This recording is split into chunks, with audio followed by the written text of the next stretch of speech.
ESPN 94.1 FM and AM 930 present The Drive. It is Monday. Welcome into your drive on ESPN 94.1 and AM 930. I'm your host, Paul Swann. We're here until 6 o'clock. We'll get your phone calls in, of course, at 877-420-TALK. That's 877-420-8255. Now, our text line is going to be open for you as well. That's 304-396-TALK, 304-396-8255. Coming up today on the show in the next few minutes, I've got Kelly Anne-Billingy, named to the 2022 Conference USA Hall of Fame. So she's coming on the show today in the next few minutes. I'm looking forward to catching up with her and talking about her induction into the Hall of Fame.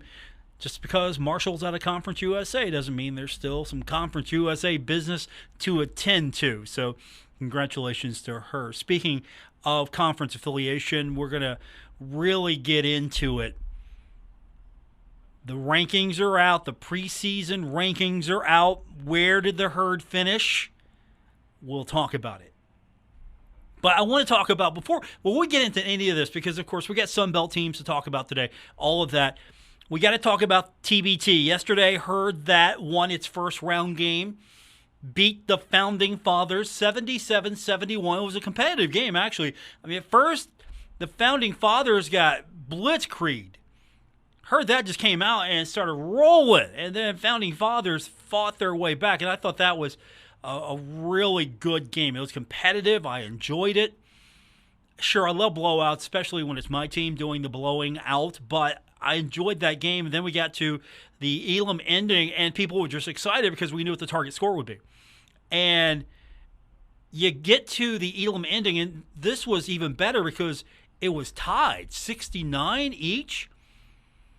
And you're thinking, okay, who's going to win the game? Who's going to get the winning basket here? And John Elmore just wasn't having a John Elmore-like game. It could have been better if Elmore was maybe on a little bit, and he just seemed off. The rest of the team seemed good. He seemed a little off. And you look at what happens here. They go in, it's a tight game, and then Best Virginia goes in with Virginia Dream, and it's actually close until halftime, and then Best Virginia just pulls away, and so they win that one easy, 75-45. That was not indicative of some of the other action going around the TBT, so it was just a dominant performance. Mountaineer faithful went home happy. Marshall faithful went home happy. The promoters went home happy because we have got coming up tomorrow, and they've changed the time on this. It was going to be 5 and 7 as far as the times were concerned, but it's 6 and 8 now. Heard that Best Virginia is going to be at 8 o'clock. Now, we're going to have that game. We're going to have both of the games, actually.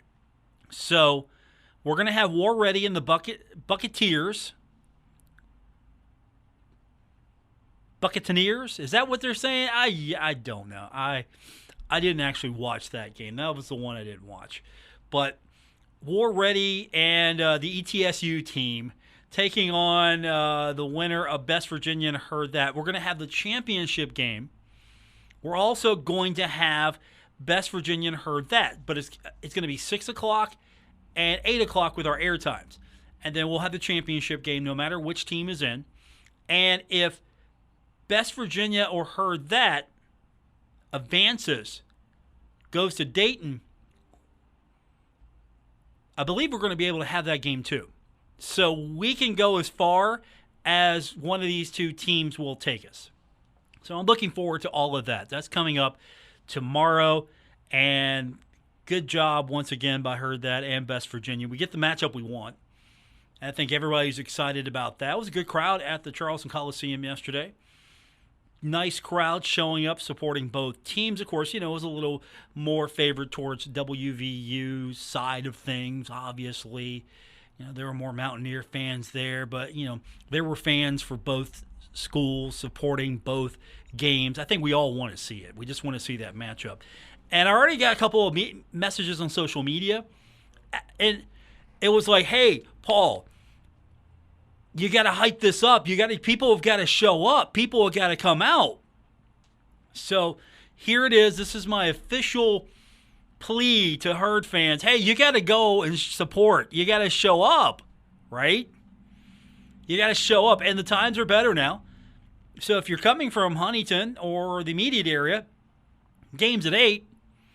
You don't necessarily need to be there for the first game, but you can be there for the second game.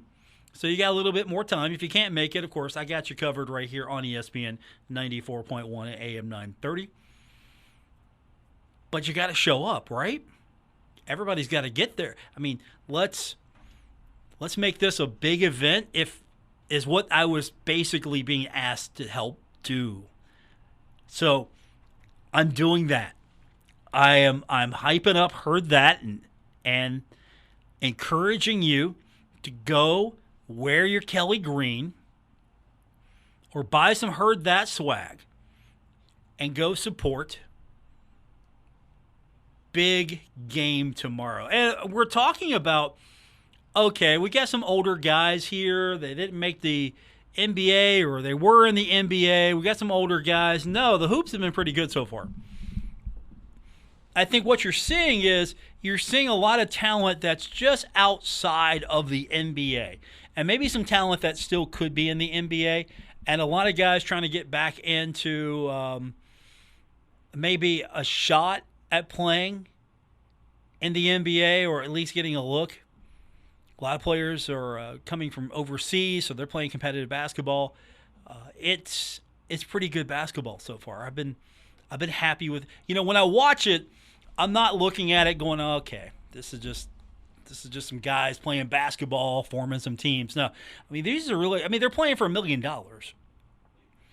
And now, if you're a really good NBA player, that's not exactly a big prize. But if your guy playing to get picked for the YMCA team at Elmore, $1 million portion of that's a lot of money.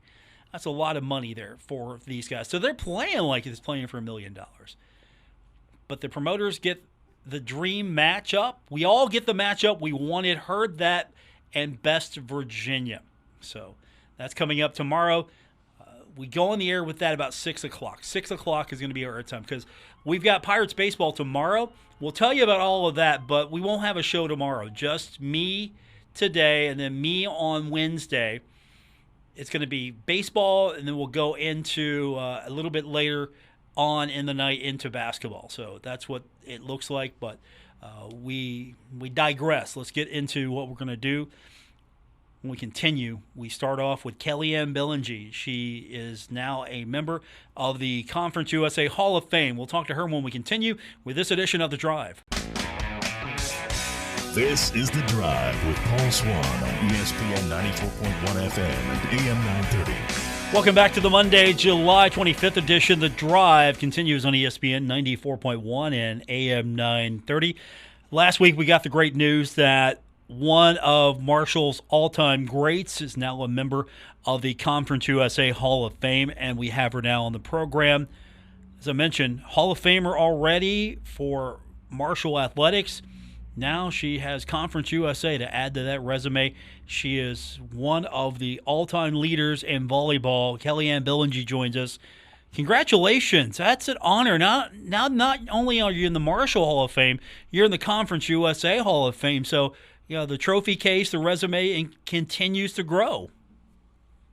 Thank you so much for having me. Yeah, it was a complete shock when they reached out because I really wasn't thinking of anything like that. But I always tell everybody that all of my awards are a testament to the great team that we had over the 4 years I was there and the great program that Marshall continued to build. So I have to be thankful for my teammates and my coaches. How the news spread, because when you found out, a lot of other people found out as well. So, have you been getting texts, phone calls the last few days from people maybe you haven't heard from in a while, or maybe people you're talking to all the time? Yeah, it spread like wildfire all over social media. So, teammates would have reached out, people locally would have reached out. I would have spoken to Mitch, who would have been the head coach when I was there, as well as Trevor. Just like a lot of congratulatory messages, as well as the media here is trying to do a whole lot, and I'm just kind of trying to soak it all in and tell them, well, yeah, it's great, but it's all because of, my teammates and everything that we did. So talk about that. Just what are the media there? Because here in Huntington, obviously, yeah, it means a lot to us here, but what's the media like elsewhere? What's the reaction there, and what's the story they're trying to tell? I mean, everybody continues to be very proud of it, and it's also helping to kind of get volleyball on the map after the pandemic. With no sports for, let's call it 2.5 years, people are eager to have good news and get the sport and we're back involved in what we were doing. So I think they're kind of using it as a, hey, you all haven't seen us for a couple of years, but don't forget we have one of the, quote-unquote best volleyballers, in the country and all that, kind of using it to drum up attention. And then, of course, being very congratulatory with all the hard work that would have gone into something like this. So I think people are just excited because sports are back again. Yeah, you're right. That's something that we're all excited about, sports back again. Mm-hmm. Have you had any conversations really with the current coaching staff at Marshall? I know Ari Agnes is doing a fantastic job, and it seems like she's someone who really appreciates what's happened before her. She's not just a new coach coming in and forgetting about what happened. So have you talked to her, or have you had any contact with anybody from Marshall? Yeah, I've actually spoken to Ari a few times. We were trying to make arrangements before the pandemic for us to meet up at one of the tournaments we were going to, but then, of course, COVID happened. But as soon as the news came out, she would have reached out and Beatrice would have reached out and just very, very welcoming and appreciating all of the hard work that we would have put into the program before and continuing the legacy that we tried to leave behind. And I think she's doing such an exceptional job with the young ladies. It's not just about volleyball for her. She's molding them into, these professionals who can go out into the world and do so much. So, like I said, I've had a few conversations with her, and I hope we can keep talking. Any plans? Any immediate plans or future plans to come back once again? It's always in the cards. When I came in 2018, it kind of sucked because volleyball was out of town during that weekend, and Mitch was trying to get me to come back. So I know that a couple of our classes were trying to do a reunion. We're probably looking into it. If we can't get it done this year, then maybe next year, if possible. How exciting would that be for you, just to come back once again? It would be insane. Marshall is one of my favorite places in the whole world. I don't think people understand. I wouldn't change anything about the 4 years I spent there, the people I met, the experiences. It was just so easy to leave home, which was so far away, and kind of fit into this environment that I will always love and cherish. Do you have a favorite memory? Can you distill it to one or two? I think winning Conference USA our first year in Conference USA, because nobody expected us to. We were just, coming out of the MAC, and of course we had these huge expectations for ourselves, and being able to overcome adversity that year with a couple of injuries and, win the tournament. I think that was a huge thing. And then probably graduation, just because, knowing the hard work that you put in over the 4 years and being able to celebrate with your teammates. And then, of course, coming in for the Hall of Fame in 2018, because the campus has changed so much, but it still felt like home. What surprised you the most? You're talking about change. What was most surprising? To be honest, I got lost a few times. I was like, how could I get lost? I lived here for 4 years. I was able to close my eyes and find particular places, but I think the new athletic center, I think it's the rec center, that was a huge shock for me. I was like, this is completely new, because when I was there, they were planning to do all of these things, but coming in and actually seeing the changes and then seeing, what they want to do with the baseball field and all of that, it's like, okay, all right, look at Marshall expanding, doing big things. My guest is Kelly Anne-Billingy. She was named Conference USA Hall of Fame for the 2022 class, and she's with us now. When you continue to look at Marshall and your time, using your time here to inform you now, you see Marshall leaving Conference USA, getting into the Sun Belt Conference. Have you followed much of that, and what's your impressions? I saw bits and pieces, like I would have said, on social media, and I just think that any conference that Marshall plays, and we're a team to be reckoned with, But, moving on to what I would say is a bigger stage, we now have a chance to showcase exactly what we do in Huntington, West Virginia, and let I guess, put the rest of the U.S. on notice that we are here and we are a team that are going to compete as hard as possible. So it probably will open a lot of doors. We may get, more top-class recruits, who knows, but I'm just kind of excited to see what we do on this new stage. With Conference USA, you traveled all over the country to get to a match. With the Sun Belt, now you have the opportunity, if you're a student athlete, the travel is going to be a lot better. The schools are going to be a lot closer. There's more of a regional cohesiveness. I mean, was any of that important to you when you competed in Conference USA? Are those things important as far as the ease of travel, maybe actually being invested in the competition, the opponents, knowing that they're a lot closer and you might have more opportunity to form rivalries, and at the same time, travel is going to be a lot easier?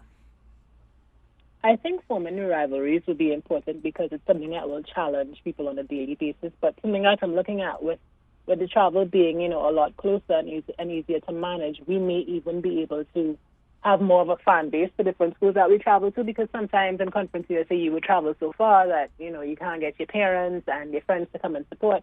But with the travel being closer, you may get more of that homegrown support, which can always help so much in the middle of a match. My guest is Kelly Anne-Billingy. She named to the Conference USA Hall of Fame. Okay, when you found out, who was the first person you told? I'm curious. Well, my mom was here with me, so I told her because she was eavesdropping on my conversation, around my fiance. And then I got the news and I was thinking, who do I tell? But I had to keep it quiet because the press release wasn't coming out until, a couple of weeks later. But probably the first person I thought of was Mitch. I was like, Mitch has to know because he's been such a fundamental and instrumental part of who I am, not only as a volleyball player, but as an individual. So I just wanted to share the news with him because I know he would be so proud. How does it feel personally? You're virtually the standard. When it comes to Marshall volleyball, you're the standard. You look at your resume, Conference USA, where you were Player of the Year 3 times, you were a tournament MVP, you were a Freshman of the Year in the Mid-American Conference before moving to Conference USA, and you have a tournament title under your belt, you have a seasonal championship under your belt. Your time there, you hold a lot of records as well. Just how's it feel to be the standard? I know records are meant to be broken, but it's going to be a while. I think it's just a kind of testament to the hard work that we put in. Coming from a small island in the Caribbean, a lot of people would not have expected that from me and then from the team. But just knowing that, I had these amazing coaches and these great teammates who not only expected a lot out of me, but were there to support on my good days, on my bad days. I'm just happy that I was able to kind of leave a legacy for others to follow in and see that, once you put your mind to it and you put in the hard work, anything is possible. If you had an opportunity today to maybe speak to younger volleyball players, younger women who are trying to get to where you're at, or at least aspire to be you or inspired by you, what would you say to them? What would you say to the current members of the Marshall volleyball team?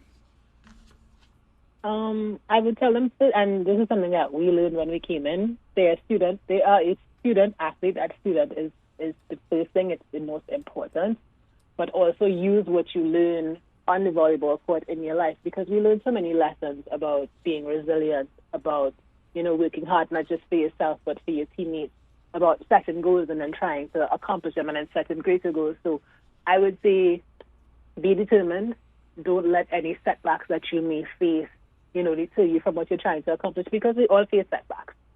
But it's something that, helps you grow as a person and as an athlete, and volleyball can take you so far. Kelly Anne-Billingy joins us. She is now a member of the Conference USA Hall of Fame. And we hope to get you back here soon. I think that would be amazing if we could get you back for a visit, help usher in this new era of volleyball and the Sun Belt. I think that would be fantastic, and I'm sure that it would just add to the legend of Kelly Anne-Billingy. Again, I mean, a lot of people describe you as one of the GOATs, one of the greatest of all time at Marshall University, and I don't think there's anyone who really can dispute that. And I mean, that to me is humbling in itself, because I don't see myself like that. I just see myself as, a little island girl who came to Marshall, had a blast playing volleyball, learned so many things, was able to get a degree and, kind of go on with life. But, that in itself, I don't think there are words to describe when people say something like that, and I'm just really appreciative. It's been fun to talk to you again. It's been so long. I hope that you win some more awards, something else. I hope there's something else that's out there that can add to your legend. But already Hall of Fame for Marshall, and in itself, that's a big deal. And then you get into the Conference Hall of Fame, which just adds to the mystique. And now we're just is there any professional awards that you can win in your career? Is there anything that we need to talk about?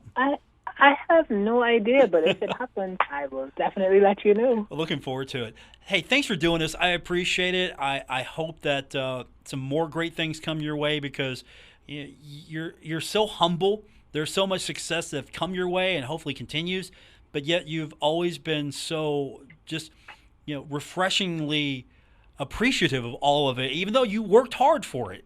You worked hard for everything you got, but you're just enjoying it. So I think that's what makes it so great. Well, thank you guys for having me so much, and I really, really hope that I can visit, if not this year, by next year for sure. Fantastic. Kelly, thanks for doing it. I'll talk to you soon, hopefully. All right. Enjoy the rest of the evening. Go ahead. That's Kelly Anne-Billingy. One of the all-time greats. There's just no way other than to say one of the all-time greats, no matter the sport at Marshall University. The way she dominated, unprecedented success, the way she dominated. And you don't just roll in, win a Freshman of the Year award, and then go to a new league and then just win Player of the Year 3 times in a row. You just don't do that. That's hard to do. You don't do that. And so she did it because she was that good. We'll get your phone calls and texts in. The phone line is 877-420-TALK, 877-420-8255. Text line 304-396-TALK, 304-396-8255. Where the Herd rank in the Sun Belt preseason coaches poll? Will there be rat poison? We'll talk about it when we continue with this edition of The Drive. This is The Drive with Paul Swann on ESPN 94.1 FM and AM 930. Let's hit those phone lines, 877-420-TALK, 877-420-8255. The text line, 304-396-TALK, 304-396-8255. All right.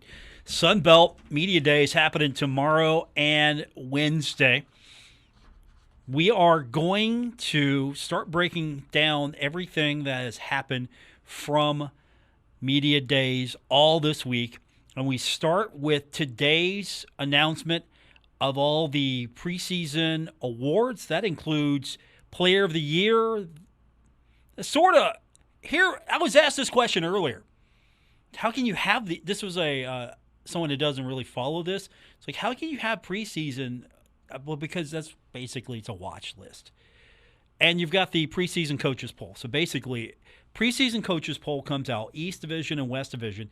And in the East Division, Appalachian State's picked first in the East with 94 points. And this is the coaches poll. So 10 first-place votes. Coastal Carolina comes in second with 77 points and 2 first-place votes. And then Georgia State is third in the East Division with 68 points and 1 first-place vote. Marshall's right there in about the middle at number 4 with 62 points, no first-place votes. So the coaches not low on Marshall, but not high on Marshall either. And then Georgia Southern came in 5th at 35 points, but they did receive a first-place vote. James Madison was 6th at 31 points, and then Old Dominion and 7th at 25 points. And that's the East Division. So a lot of work to do, right? There's no rat poison here. Coach is not going to have to worry about rat poison when it comes to people overestimating the herd or blowing the herd up. Marshall did not get blown up in the coaches' poll. West Division looks like this. Louisiana, the odds-on favorite with 95 points and 12 first-place votes. The other 2 first-place votes go to South Alabama, and they come in second with 79 points. And then it's Troy, Texas State. Southern Miss is 5th in the West Division. Arkansas State is 6th at 37 points. And then ULM is 7th at 24 points. Oh, by the way, it's interesting. There's a gap. Georgia Southern, James Madison, and Old Dominion. I mean, after Marshall at 62 points, it drops. And then the West Division after Troy at 76 points, it just drops. Now, you got the first team and second team awards that are also out today. These are all preseason. And again, here's some of the difficulty here. You don't know some of these players. If you're trying to evaluate Marshall, you don't know Marshall. You're a coach in this league. What do you know about Marshall? I mean, you'll scout them. I mean, you know them, but do you know Marshall? Not really. So the obvious here is preseason All Sun Belt first team, one representative from the Thundering Herd, and that's Rasheen Ali. So he's on the list, and Cameron Peoples. Rasheen Ali and Cameron Peoples. Those are your running backs. And if I'm going to put together a team, and I need to pick a couple running backs, and I can only pick from the Sun Belt, those are my guys right there. I'm solid there. No other Marshall representative on the first team offensive side or defensive side, and special teams as well. I'm not so worried about, and I don't say that to be mean, but I'm not worried about stuff like this only because it doesn't matter. It's a great recognition. You're getting recognized for some past achievements, but that means nothing now because you're in a new league. You're going up against new teams. You're facing new people. You do that every year to a degree, but this is a new landscape for you. So, second team defense, Abraham Beauplan and Stephen Gilmore. That's it. Those are the only 2 Marshall players on the list. So, I mean, congratulations to them. They get honored. They get, I think, a deserved bit of appreciation. And you don't worry about this stuff. If you're on Marshall's roster right now and you're worried about this, coach is doing it wrong. Sure, it might be a little bit of motivation for you, but are you playing for the preseason or are you playing for the postseason? You're playing for the postseason. But it would have been criminal to leave Rasheen Ali off the preseason first team. It would have been just criminal. So the Sun Belt got it right, and you look at the Sun Belt first team and second team, and again, Marshall's regarded as a middle-of-the-pack team in the Sun Belt. I don't know how well that's going to set with some of you, but Marshall is middle of the pack. Plain and simple. Not the team that's going to come in here and just run the conference. Marshall didn't do that in Conference USA, so the expectation here is this is a great team that adds a lot to the Sun Belt. There's a lot of things that add value to the league, but as far as football is concerned, you're not coming in here and running it.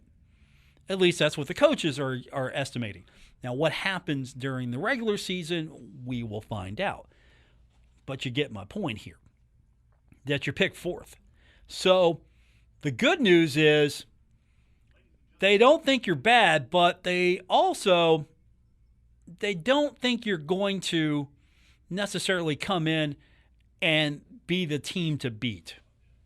But that gives you an opportunity to come in and, I'm not going to say shock the world, but you might pleasantly surprise some people. And you might, they're a little bit better than we thought. You might get that.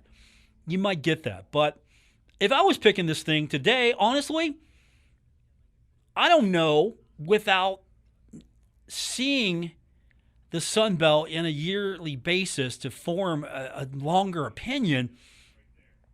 I think it's anybody's division. The East Division is going to be tough.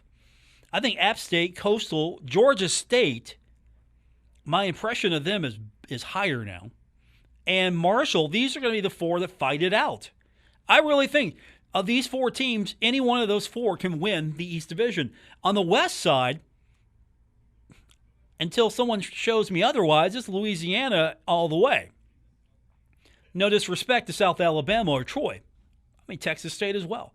But with all of that said, the East Division, we all know, or we at least think, we like to think, it's going to be the black and blue division of the G5. You want to call it whatever. This is the best division in the group of 5, if you want to take that moniker and run with it. I think this is just a really good, competitive-looking division with some solid programs. I mean, how do you think James Madison feels coming in here? They're a pretty good team, right? And they come into this, and they're picked 6th, and Old Dominion's picked 7th, and then Southern Miss is 5th in the West Division. How do you think those folks feel?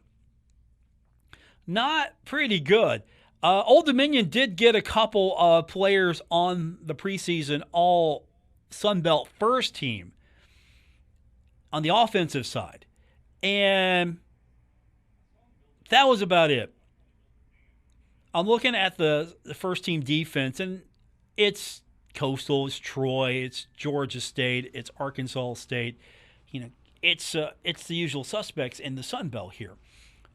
But you didn't see much of a splash. And, you know, my only question is, and maybe I just have a higher opinion than the coaches do. Maybe it's because I'm someone who thinks a little higher of him. What about Corey Gamage? Could Corey have maybe netted a second team honor? I think some of that comes down to, I just don't think that the coaches really know all the personnel. But you know Rasheen Ali. You have to know Rasheen Ali. I mean, Gamage is a Biletnikoff Award preseason watch list honoree. He's on the Biletnikoff. So right there tells me someone thinks he's a pretty good player, but I don't know if the coaches know enough about him in this league. Because I don't think there's really there's not a slight here. I don't think coaches are slighting players. They're asked to pick, okay, who do you think? And I just don't think people know enough about Corey Gamage or some of these other Marshall players for them to really make an impact on these preseason teams. But that can play into coaches' favor. Because if we were talking about right now, hey, the Herds picked number 1. And look at all these players on the preseason team. So we're all expecting Marshall just to roll this thing. And, you know, the athletic director is all for it. Hey, put the target on him. I'm sure Coach Huff is like, okay, I'm cool with this. I'm cool. Privately, I don't know what he'll say publicly, but privately, I'm sure he's like, okay, I'm cool with this because I'm not here to win the preseason. I'm not here to win the preseason coaches poll. That's not the award I'm looking for. That's nice. You can be a preseason favorite all you want. It doesn't matter. It's, did you win the division? Did you win the conference championship? Did you win your bowl game? Those are the things you're looking for. How successful this season? Well, you won their division. Okay, that's a good start. You won the conference championship. Even better. You won your bowl game. Great. Those are your 3 things. Those are your big 3 right now.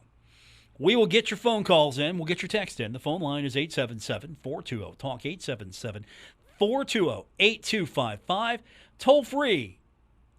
Also, the text line is free to you, 304-396-TALK, 304-396-8255. Did the Sunbelt coaches get it right? Is Marshall, in your estimation, coming in 4th? Will Marshall finish 4th? Is Marshall right now, preseason, right where it should be? Or did the coaches get it wrong? Marshall should be higher. What do you think? Text line 304-396-TALK, 304-396-8255. I've got your responses coming up. It's The Drive, ESPN 94.1 and AM 930. This is The Drive with Paul Swann on ESPN 94.1 FM and AM 930. All right, the text line is open, 304-396-TALK, 304-396-8255. Let's go to some of the texts and see what you're saying. I was asking about East Division, West Division. You think that the Sun Belt got it right. The coaches got it right. And, of course, when I ask you that, the bias is there. The bias is there. I didn't expect anything less. You know why? Because, well, obviously, I'm gonna throw it out to you and say, hey, what do you think? Do you think Marshall's middle-of-the-road team in the Sun Belt? And the answers are almost all the same. The coaches got it wrong. The coaches got it wrong. Some were texting about how Marshall has to go in and earn respect. That is true. That is true. Some were texting me about this has got to be motivation for the team. And, basically it's meaningless. Some of you are saying it's meaningless. So what do you say? I mean, you have anything different? Do you? I really want to hear from. If you think that the Sun Belt got it right, that's who I want to hear from right now. And the text line is 304-396-TALK, 304-396-8255. I mean, I think some of you are a little. Basically, you don't think Georgia State's better than the Herd. I think they're a good team.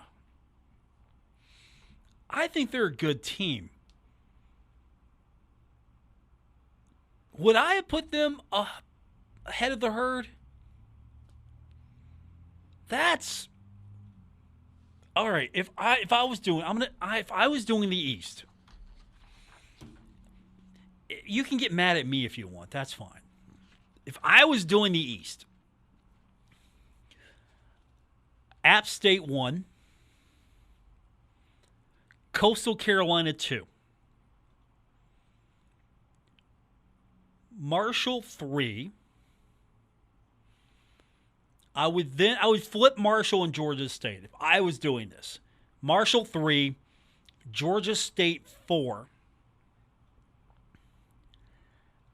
I would flip James Madison and Georgia Southern. James Madison 5, Georgia Southern 6, and Old Dominion 7. If I'm doing it right now. Marshall 3. And really, I don't know how much of a gap is there because I think Georgia State's a program that's on the rise, and I think they're doing a lot of good things. I like them. I like them a lot as a program. So, but App 1, Coastal 2, Marshall 3. If I was doing it today, if I was just off the cuff here, how would you rank it? 304-396-TALK's the text line. 304-396-8255. West Division, I'm absolutely good with that. I don't think I would do it different. Louisiana all the way. South Alabama to contend. I think Troy's going to be a tough team. I like Texas State. Southern Miss, I hope will get to a point where Southern Miss is contending for the West Division. I think it'll be true here as it was in Conference USA. If Southern Miss is a top-tier program, your conference is better. Great program. Great fan base. But I'm okay with the West Division. The only thing that I'm really questioning right now, and it's meaningless on these rankings, these preseason conference rankings, it's an honor to win. You didn't win anything. It's an honor to be named, to be recognized. You're being recognized. But honestly, Corey Gamage is the only omission in my mind. And I don't know some of these Sun Belt players, so I don't know. But is Jennings from Old Dominion better than Corey Gamage? And he made first team. Is he better than Corey Gamage? We're going to have all these questions answered, though, during the season. That does it for this edition. Tomorrow, we've got a full slate of basketball and baseball. Pirates, airtime's 1:55, so we've got a late afternoon game that's going to pretty much knock us off from doing a full show. So no show tomorrow. And then we've got the semifinals of the Charleston region of the TBT, including the late night game. 8 o'clock now is the time between Heard That and Best Virginia. We'll be back on Wednesday. Enjoy the rest of your night. We'll talk to you soon. WRBC Huntington, W227BS Huntington. This is your radio home for Pittsburgh Pirates baseball, ESPN 94.1 FM and AM 930.